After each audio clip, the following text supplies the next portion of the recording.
Wow, que ce fut compliqué ce soir. Le Real Madrid a fini par se qualifier pour les quarts de finale de la Copa del Rey en s'imposant 5 buts à 2 face au Celta de Vigo. Hola, c'est Bakikune de Madrid et on se retrouve pour une nouvelle vidéo à propos du Real Madrid. Alors premièrement, l'objectif est accompli. L'objectif principal, se qualifier pour les quarts de finale de la Copa del Rey. Ça a été réalisé, ça a été accompli, là-dessus il n'y a rien à dire.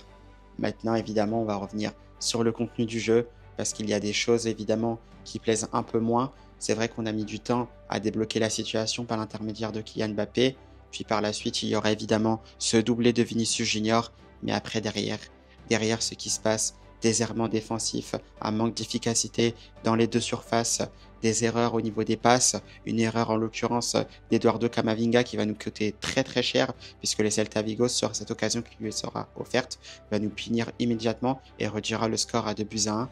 Puis derrière, voilà, Raúl Asensio, un joueur qu'on encense depuis ses débuts déjà avec l'équipe première. Et malheureusement, on le disait que oui, il fallait être patient avec Raúl Asensio car il est encore très jeune. Il vient à peine de débuter dans le monde professionnel. Donc il faut qu'il prenne de l'expérience. C'était forcément évident qu'il allait faire des erreurs, où il allait être pris naïvement par un attaquant. Ça a été le cas avec Jonathan Bamba et il se fait avoir évidemment comme un débutant. Et sur ça, on va concéder un penalty qui sera offert à Marcos Alonso qui ne se priera pas pour le transformer.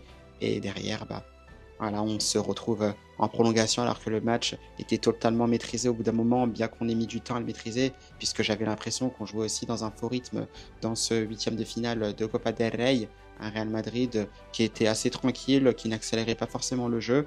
Encore une fois, nous avons marqué sur un exploit individuel pour moi. C'est vrai que c'était aussi sur une transition rapide, donc sur une contre-attaque. Encore une fois, dans le jeu, on a vu qu'on était en difficulté face à des blocs bas, et c'est vrai que ça aussi, au bout d'un moment, ça commence à poser problème. Mais évidemment, l'essentiel est ailleurs. Comme on l'a dit en début de vidéo, le principal, c'était cette qualification. Parce que même si on a souligné effectivement le côté négatif, comme cette erreur par exemple de Camavinga, l'erreur aussi de Raúl Asensio, mais aussi peut-être une erreur de toute l'équipe, c'est que dans ce match-là, on s'est endormi, il n'y avait pas assez de rythme, on mettait trop de suffisance dans ce qu'on faisait. Il y a quand même aussi du positif, d'abord avec le côté individuel, puisqu'on voit que déjà Kylian Mbappé se retrouve plutôt en grande forme. On l'a vu sur son but, une très belle accélération côté gauche, une frappe dans un angle fermé qui va finir au fond des filets. Superbe action de la part du Français qui est complètement maintenant dans la continuité de son match face au FC Barcelone. Alors évidemment, peut-être un peu moins bon, mais au moins il retrouve de l'efficacité, il arrive à scorer. Et il y a aussi peut-être ce petit problème, c'est que maintenant on aimerait peut-être voir Kylian Mbappé marquer 2 ou 3 buts, sachant qu'il se crée largement les opportunités dans un match. Pour moi, c'est ce qui manque vraiment depuis son arrivée à Madrid. Je crois depuis qu'il est là, c'est peut-être un seul doublé dans un match officiel avec le Real. Il me semble que c'était contre le Betis Séville, avec une superbe action avec le taconazo, la talonnade en espagnol de Fede Valverde, et après ce deuxième but sur penalty qui lui sera offert par Vinicius.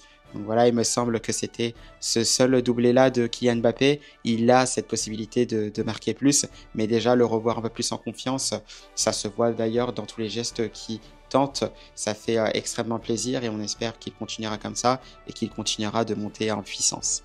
J'étais aussi content du fait que Raúl Asensio soit enfin titulaire dans le 11 de départ du Real Madrid pour ce huitième de finale de la Copa del Rey. Il semblerait qu'Ancelotti nous ait écoutés, nous, Madridistas. En tout cas, ça faisait très plaisir parce qu'on le sent, on le sait, Raúl Asensio a le potentiel pour jouer, a le potentiel pour devenir un grand défenseur central, jouer dans un premier temps aux côtés de Rudiger, tout en sachant que nous n'avions pas de défenseur central, mis à part justement Antonio Rudiger, on mettait Tchouaméni, mais ce qui semblait un peu étrange parce que c'était pour moi un milieu défensif et de toute façon, on le sentait quand même perdu au niveau de ses repères.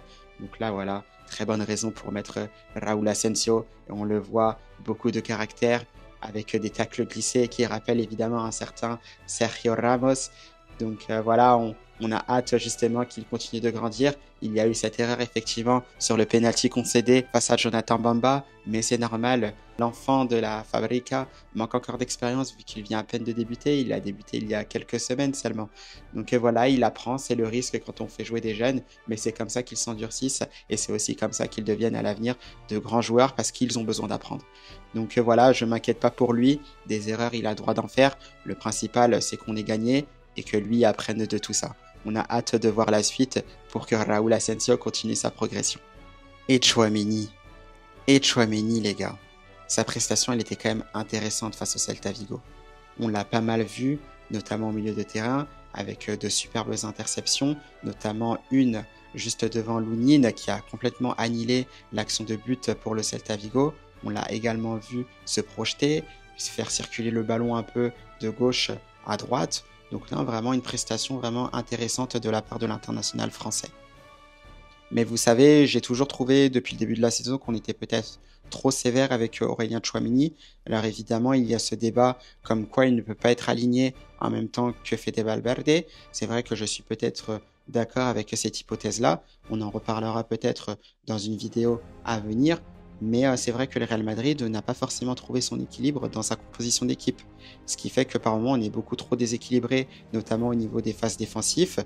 Et voilà, Aurélien Tchouaméni qui doit chasser, qui doit récupérer des ballons, est beaucoup plus exposé. Et on le voit dans les matchs, on l'a vu, c'était beaucoup plus difficile d'aller récupérer des ballons. Et après, quand on l'a mis défenseur central, qui n'est absolument pas son poste, pour moi, voilà, il n'a pas ses repères. C'est vrai que c'est assez compliqué. Pour moi, il a essayé de faire de son mieux, mais ce n'est pas évident et je trouve que on a été trop sévère avec lui, surtout quand vous jouez contre de grosses équipes, notamment comme le Barça, où il s'est fait fixer assez facilement par Yamal ou Rafinha. C'est vrai que c'est assez compliqué. Mais je pense qu'il faut être moins sévère avec le français.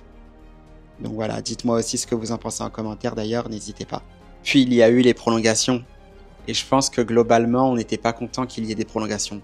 Mais il y en a peut-être un. Un qui était peut-être content qu'il y ait des prolongations. C'est le tout jeune Brésilien Endrick. Car oui, vous le savez, il n'a pas beaucoup de temps de jeu depuis le début de la saison. C'est vrai qu'on aimerait le voir beaucoup plus. Il avait joué au tour précédent en Copa del Rey. C'était un peu plus difficile, bien qu'il aurait mérité de marquer. Ancelotti lui a redonné sa chance sur ce match face au Celta Vigo. Il l'a fait rentrer en cours de jeu. Il y avait 2-0 à ce moment-là. On en prendra 2. Nous irons en prolongation. Et là, en prolongation, Endrick trouve la faille. Quel enchaînement! Un enchaînement digne d'un numéro 9. On sent qu'il a une âme de buteur en lui. Il contrôlera ce ballon en pivot. Il enchaînera derrière d'une superbe frappe pied gauche qui sera peut-être légèrement déviée, mais qui finira au fond. L'important, c'était l'intention qui était là. Dans ce qu'il a tenté, c'était ce qu'il fallait faire. Il l'a très bien fait. Et je pense qu'on voit de toute façon, Endrick est un bosseur. Et pour moi, ce but est totalement mérité. Et par ailleurs, derrière, il marquera aussi le 5e but de ce match pour clôturer totalement cette qualification pour les quarts de finale de la Copa del Rey avec une superbe matchère incroyable. On voit qu'en plus de ça, ce jeune garçon est très audacieux. On est vraiment content pour lui parce qu'il mérite de jouer, il méritait de marquer. Donc voilà, on a hâte qu'il continue comme ça, mais on sent qu'il a du potentiel. Ancelotti doit le faire jouer davantage. Et moi, c'est vrai que comme je l'ai dit, j'aimerais bien le voir un peu plus en pointe, ou peut-être aux côtés de Kylian Mbappé et de Vinicius Junior, à voir comment on pourrait par exemple placer tout ça, mais c'est vrai que ça pourrait être très intéressant parce que c'est vrai qu'il joue comme un neuf. Après, c'est vrai qu'il manque aussi d'expérience, donc il a besoin d'apprendre, mais c'est comme le cas de Raúl Asensio, pour apprendre, il faut être sur le terrain. C'est comme dans la vie de tous les jours, pour prendre de l'expérience, il faut être dans une mise en situation, donc sur le terrain. Alors voilà, à l'avenir, c'est vrai qu'on espère voir davantage Raúl Asensio, Endrick et même Arda Güler qui est aussi très talentueux, le petit magicien turc. Et la cerise sur le gâteau, le bombasso de Fede Valverde. Car oui, le pajarito uruguayen a encore marqué, a encore frappé avec un banger, un bombasso, un zapatasso qui va terminer dans la lucarne du portier du Celta Vigo. Magnifique. Et c'est un geste maintenant qui, ça y est, qui est devenu un classico du Real Madrid, qu'on va souvent voir maintenant, que maintenant, dès que Valverde prend le ballon, on n'attend qu'une chose, c'est qu'il frappe dans le ballon pour le mettre dans la lucarne, parce qu'il a une qualité de frappe. Ce gars-là, c'est vraiment exceptionnel. Exceptionnel, mais il faut voir demi-volée, la balle part, mais d'une pureté Vraiment, c'est assez incroyable. Elle ne tourne même pas une direction rectiligne et ça va tout droit dans la lucarne du portier du Celta Vigo. Donc, exceptionnel de ce côté-là. Ça y est, Valverde ne nous impressionne plus. On sait maintenant qu'il a une des meilleures frappes d'Europe, top 5 assez facilement et je ne pense pas que ça soit le 5e. Donc pour nous, c'est vraiment une arme létale. Je pense qu'il va en mettre beaucoup. On était aussi resté sur sa frappe lointaine, notamment face au FC Séville pour le dernier match de l'année 2024. Voilà, Fede Valverde, j'ai pas grand chose à dire. C'est vrai qu'il avait commencé sur le banc, car c'est un des joueurs qui est le plus utilisé avec Antonio Rudiger par Carlo Ancelotti. Donc il nous a sorti aussi d'une belle situation, d'un beau trou comme on dit. Et sur ça, ça fait plaisir. On espère que l'Uruguayen continuera comme ça parce que pour moi, c'est un des plus réguliers dans cet effectif du Real Madrid qui reste malgré tout en difficulté. Donc voilà, pour conclure, c'est vrai que c'est une prestation assez mitigée de la part du Real Madrid parce qu'on était rentré assez timidement dans ce match. Par moments, j'avais l'impression que c'était pas un match officiel. On a mis du temps à faire cette différence pour le 1-0 par l'intermédiaire de Kylian Mbappé. On a eu cette chance aussi de mener 2-0, puis derrière des erreurs de concentration, beaucoup trop de suffisance et des erreurs qui vont nous coûter cher puisqu'on va offrir notamment 2 opportunités au Celta Vigo qui nous feront très mal puisque 2 d'entre elles vont nous emmener en prolongation et la contre-performance justement, elle est là. Oui, elle est là car c'est d'aller en prolongation alors que les compétitions s'enchaînent. D'ailleurs, le Real Madrid, pour rappel, rejouera dès ce dimanche après-midi à 16h15 face à Las Palmas, avant de recevoir au Santiago Bernabéu Salzbourg en Ligue des Champions, tout en vous rappelant que le Real Madrid n'a pas encore assuré sa qualification en Ligue des Champions. Donc ils devront avoir besoin de beaucoup d'énergie, les joueurs auront besoin d'être frais, donc effectivement ce n'était pas le moment d'aller en prolongation sur ce 8e de finale. Donc voilà pourquoi je trouve que cette prestation du Real Madrid face au Celta Vigo, même s'il y a eu de très bonnes choses, était finalement assez mitigée. Mais voilà, maintenant c'est passé. Encore une fois, on espère qu'Ancelotti finira par trouver une solution. En attendant, il faudra se concentrer sur le prochain match, celui-là en Liga, dès ce dimanche après-midi à 16h15 face à Las Palmas, avant de recevoir Salzbourg en Ligue des Champions la semaine prochaine. Et bien voilà, c'est la fin de cette vidéo. J'espère que vous l'aurez apprécié, que vous avez aussi kiffé le match du Real Madrid, notamment le but, le bombazo de Fede Valverde. Et on se dit à bientôt pour de prochaines vidéos. À la Madrid!